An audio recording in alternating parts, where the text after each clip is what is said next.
I'm Still Here, generating a lot of talk.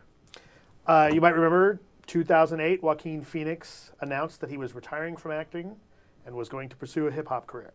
This is that story. It's funny just when you say it. Exactly. Yeah. Exactly. Oh, that's it. That's it. That's the story. Let's run it. There you go. What else can I possibly say? And you're on top of the mountain, a success. But one day you start sliding down the mountain and you think, wait a minute, I'm a mountaintop water drop. I don't belong in this valley, this river, this low dark ocean with all these drops of water. Then one day it gets hot and you slowly evaporate into air, way up, higher than any mountaintop, all the way to the heavens. Then you understand that it was at your lowest that you were closest to God.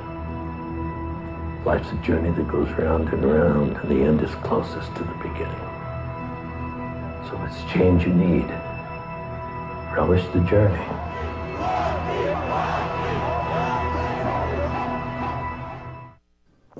Well, there you go. It's a brief little glimpse of I'm Still Here. The narration you heard there, which was not the narration throughout the movie, but was the voice during a peculiar speech given to JP, Joaquin Phoenix, JP as he's called, sort of throughout the movie as part of his rap career. That's Edward James Olmos, who delivers to Phoenix a bewildering sort of analysis of life and where you begin and where you go and where you end up. Yeah, this movie's nuts. It's nuts. It's since come out.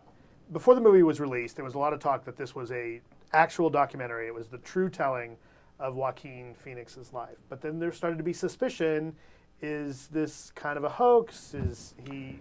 Well, right away when he made that Letterman appearance, where it's well known now, he's wearing the black suit. He looks like Grizzly Adams wearing the sunglasses, and the appearance ends with Letterman's great line of, "Well, Joaquin, I'm sorry you couldn't be here tonight." Right. Right away there was talk of is this a hoax? Right. Right. And is it an Andy Kaufman kind of a thing? And that was sort of the gimmick going into it, is that they were toying with us. Like, they would be intentionally obtuse and say, like, well, we're not going to say if it's real, if it's fake. Just go see it and experience this horribly uncomfortable, moving experience, whatever. And it's so obvious watching it that this thing is fake, right? So the fact that Casey Affleck came out yesterday and admitted that it was fake is such a no-duh kind of thing. And it makes me angry. It's annoying to me. I'm like, why bother now? Why bother now? Well, I don't agree with you because it may well be that you're smarter than I am. I don't know about that. Well, first of all, I'm certain of that. Certainly in regard to this stuff. She's much smarter than you. Yeah, thank you. All right. Now we're just piling on to be mean. Thanks for joining us, Matt. No, I did not think it was obvious. I was, to quote Joaquin Phoenix, I was vexed. Right. JP is all of us. And that was one of the lines that he's sitting there with his whole crew as his rap career, his hip hop career takes off, and he's like, JP is all of us, and it's such a disconnect between his real life and he's not all of them. They're all working for him. He's the success, and it makes you think he's an ass. Of course, we now know it was fake. But I didn't know. I had these moments of it's got to be fake, except they maintained it throughout. I mean, they didn't really say, decide for yourself. They said from the moment of that Letterman appearance on, he's retired. It's real. They kept saying it's real. It's real. It's real. I mean, I guess living this part. He's been living the part. Years, so I mean, maybe I'm just gullible, but I didn't know. I wasn't sure either way, but I definitely didn't know. Okay, so you're seeing him snorting coke off some hooker's tits, and you think this thing is real. He's going to allow that to get out there. See, that's He's going to treat hope. his assistants like complete crap. Right. That was but that's I don't not, believe any of that. But I don't think that's complete. Treating the assistants like crap is. I mean, you hear the stories in Hollywood. Right. That's not necessarily out of line. But would he allow this to be documented for the world to see? That's the question. Yeah. That's what I started thinking in the movie. I thought this has to be fake because how could somebody like Casey Affleck, the guy's brother-in-law, they've been best friends for 20 years, right? Allow someone to go through this when Joaquin Phoenix's older brother died of a drug overdose? Like, on a certain level, you figure Casey Affleck's got to come out and say it's fake because it makes him look like exploitative, like the greatest asshole of all time. Right. How could you not? How could nobody who cares about this guy have the courage or the love to step forward and say you're descending into hell, unless it's fake? And I thought, I wrote, Joaquin Phoenix is is the most self-delusional, narcissistic person on the planet, or this is a hoax. And I did at the end of the movie start thinking, okay, this probably is fake.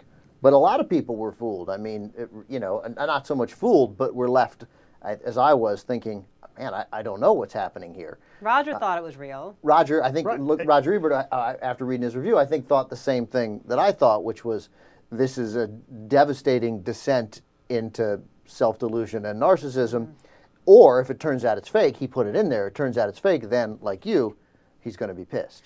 Right. I mean, I wasn't pissed. I just found it pointless. I think I was Well, more but that's the annoyed when thing, Casey right? Affleck So- came out. Let me finish. When Casey Affleck came out and said it was faked, but it's not a hoax. I didn't intend to trick anybody. That's what made me angry because it's so disingenuous. Of course he intended to trick everybody. They all did. I mean, everyone's in on it except for Letterman. I mean, his agent's in on it. Puffy, Ben Stiller, they're all part of We this don't know if all act. those actors he hugs Yeah. are in on it. Well, we have no idea. Oh, yeah, only if like Bruce Yeah. Willis or whoever was Right. at that Right. play. But the key people who have roles in this who are celebrities were all in on it. And the analogy I saw Casey Affleck make today on Good Day LA was you walk into Old Yeller and the dog is going to die and you don't think the dog's really dead. But you walk into Old Yeller knowing it's fictional. You don't Right. walk into this knowing it's Right, they didn't- fictional. Right. They, Well, they that's- teased us. They didn't That's- really kill Old Yeller at the end of the movie. No, but Right. you know, It's a disingenuous analogy, though. It's totally false. right. Yeah. It doesn't. I don't think so. My problem is that if it's not a true story and it's supposed to be a mockumentary and kind of a satire of the celebrity lifestyle, it doesn't work, right? Because whereas something like Spinal Tap works because they've got a fictional band and they can be ridiculously do things that you think would never ever happen and then find out later, well, some of those stories are really close to what happens in rock bands, and everybody who was ever in a heavy metal band says, oh my God, that's just like what we went through.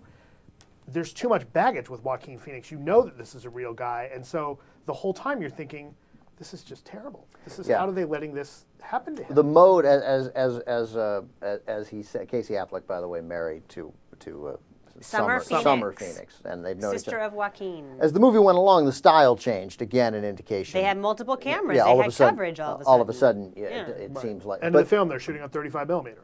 but again, you have to be fairly sophisticated to pick up on that, at least if you get. But it seems like they panicked with his announcement yesterday. That doesn't seem like that Who would have been Casey Affleck. That there was a degree of panicking when he makes that announcement yesterday. Oh. Doesn't seem like Yeah. that was part of the framework for how this would be released as a hoax. But It then seems, he did a whole satellite media tour, clearly, because he was on Good Day this morning with you don't think that was set up quickly? I don't know. He's sitting there with the "I'm Still Here" poster behind him in like a hotel room. You know, the Yeah, but that's pretty easy to standard set up. Maybe- procedural thing. You think that was all whipped up today, this morning? Or Who knows? Or within the last couple of days. The announcement felt, I don't know, man. I don't know. I don't know anything. either. I don't know. But anything. my point is that why bother announcing it now? Is it because it got trashed Because it critically makes- and because didn't that's make what any I'm money? saying. Well, That's I what I'm think partly saying. Why that's bother? why? It didn't feel. That's what I'm saying. That Yeah. some reason, maybe because there was some degree of anger, or the Mm-hmm. critical reception, or they just thought, okay, now wait, this got a little out of hand. Well, Like, I would argue that it's probably people who know them in real life that may not have known, Maybe. if they're not thinking Right. it's a joke, that they're not in on it, they're thinking, What why the hell would you, happened to this what guy? are you doing Right. to your brother-in-law? Right. So- like, what the hell, dude? So you're mad a little. I'm annoyed because Casey Affleck is now trying to make it seem like he wasn't trying to trick us, when indeed that was the point all Definitely along. trying to trick us. So that kind of annoys me, and it lowers my score. I didn't like the movie anyway, because I felt like, okay, this is clearly a hoax. It's clearly meant to, point out the absurdity of celebrity, which is a huge cliche. Yeah. They have nothing new to say about that point at all. This whole thing is pointless. So I gave it like 2 stars out of 4 when I reviewed it before, but I'm giving it like a 2 now out of 10. Can we do numbers? Yeah. Let's do numbers. I'm giving it a 2 because the whole revelation that, ooh, it was a hoax is A, no duh, and B, the way he's explaining his motivation behind it is just ludicrous. Anyway, I'm All right. pissed. Having gone into it, and as more and more the movie went by, I started having my suspicions as to whether or not it was genuine. But I found it weirdly watchable in spots, and I felt like there was the kernel of something that could have been really sharp there. Now, granted, to your point, Christy, about the celebrity thing being so cliched, I mean, Get Him to the Greek covered that much better than this did, right? So I give it a 5. I don't know. I think that there's something more to it. That no, they didn't reveal anything else, but it's still different to see. It's still interesting, to see a guy like Joaquin Phoenix say he's going to be a rapper, and the enormous extent because he's famous to which people will go to give him an opportunity to do that when he clearly blows just because he's famous. You and I may know that will happen. We all may know that will happen. I still thought that was interesting to see. I'm curious. I know you guys can't hear, but nonetheless. Am I not merciful? Am I not merciful? Yes, you are merciful, Joaquin Phoenix. You love Gladiator, that's right. But then the more important question. Are you not entertained? Are you not entertained? I think no, we were not entertained. Russell Crowe, thank you. That's like asking if watching the traffic accident is entertaining. I gave it. Some of those are more entertaining than this movie. It might be interesting, but I don't know that it's fun. I don't care enough about it to be pissed off. Right, it's boring. I didn't care, but I also have to say that he stayed in this character for whatever it is, a year and a half. 2 years. It's a good character because I didn't know, Matt didn't know, like a lot of smart people didn't know for sure what was happening. He's a very impressive actor. We already knew that, but he's a very, very impressive actor. I gave it a 3.5 if it was real, and I gave it a 6 as a hoax. You like it better as a hoax. I See, definitely like it better as a hoax because hoax. then I'm like, wow, that's impressive work. So this is like what, going to catapult him to even greater stardom? Yeah, because he can immerse himself this way. We yes, knew he because could do of that. but also because of our obsession with celebrity. Now we're like, look what he's done. He can do anything. I love him. But it's boring. The movie itself's a little boring. Yeah, no question. The movie itself. Okay, so what's if we're using my 6 score, that'll take our overall score to 13, which is going to be 4.3. Janking it up. Cenk Cenk would have hated this movie. Cenk would have given it 11. All right, we're into the fall now, and big movies coming out next week. We're going to try to bring you 3 movies next week. You Will Meet a Tall, Dark Stranger. It's a Woody Allen movie, Waiting for Superman, the important movie about the state of education in this country, and Wall Street 2, Electric Boogaloo. Money Walks. What's it called? Money Never Sleeps. Wall Street 2, Money Never Sleeps. That's all next week on What the Flick. Christy, Matt, thanks very much. Thanks for watching, everybody.